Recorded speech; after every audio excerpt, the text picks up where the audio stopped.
नमस्कार मित्रांनो, पाडव्याच्या हार्दिक शुभेच्छा। आज आपण पाडव्याच्या निमित्ताने गिरगावात आलो आहोत आणि गिरगाव म्हणजे इथे पाडव्याचं जे आयोजन आणि नियोजन केलेलं असतं त्याच्यामध्ये अख्खी मुंबईकर जे कोणी आहेत ते इथे येऊन अगदी आनंद लुटत असतात। कारण की इकडे जो गेटअप असतो, इकडे जो माहोल असतो तो जगावेगळाच असतो। तुम्हाला बोरिवलीमध्ये, कांदिवलीमध्ये, अंधेरीमध्ये, दादरमध्ये, डोंबिवलीमध्ये, ठाण्यामध्ये अशा वेगवेगळ्या ठिकाणी असे नियोजन केलेले दिसतील, पण जी मजा गिरगावात आहे ती कुठेच नाही। तर चला तर मग बघूया गिरगावामध्ये काय काय मजा आहे ते।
मित्रांनो, ढोल ताशाचा आनंद आपण लुटला, इथे मज्जा आली, पण इथे ऊन वाढले होते, गर्दी वाढली होती, म्हणून आम्ही इथून काढता पाय घेतला।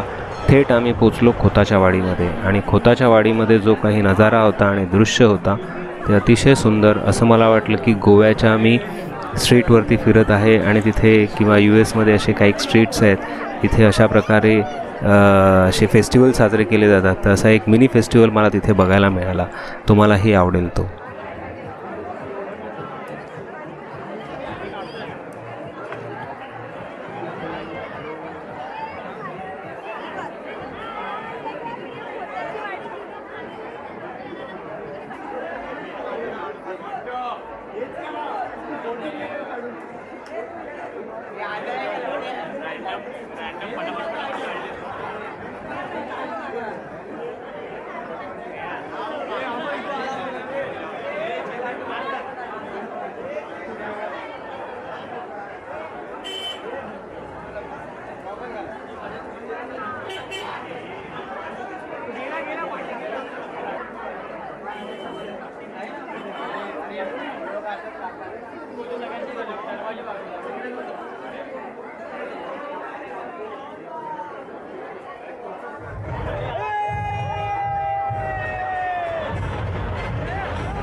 मित्रांनो, खोताची वाडी झाली त्याच्यानंतर आम्ही मेन जी यात्रा होती त्या यात्रेमध्ये आम्ही सहभागी झालो आणि नंतर इकडे काही छोटे छोटे असे काही विषय होते ते आम्ही बघून घेतले आणि त्याच्यानंतर आम्ही आमच्या दिवसाची समाप्ती केली. ऊन भरपूर वाढले होते, कॅमेराही गरम झाला होता, तोही मध्ये मध्ये रिबूट होत होता. म्हणून मग आम्ही इकडून काढता पाय घेतला आणि आम्ही दुपारी 1:30 वाजता वाइंडअप करून घरी निघालो.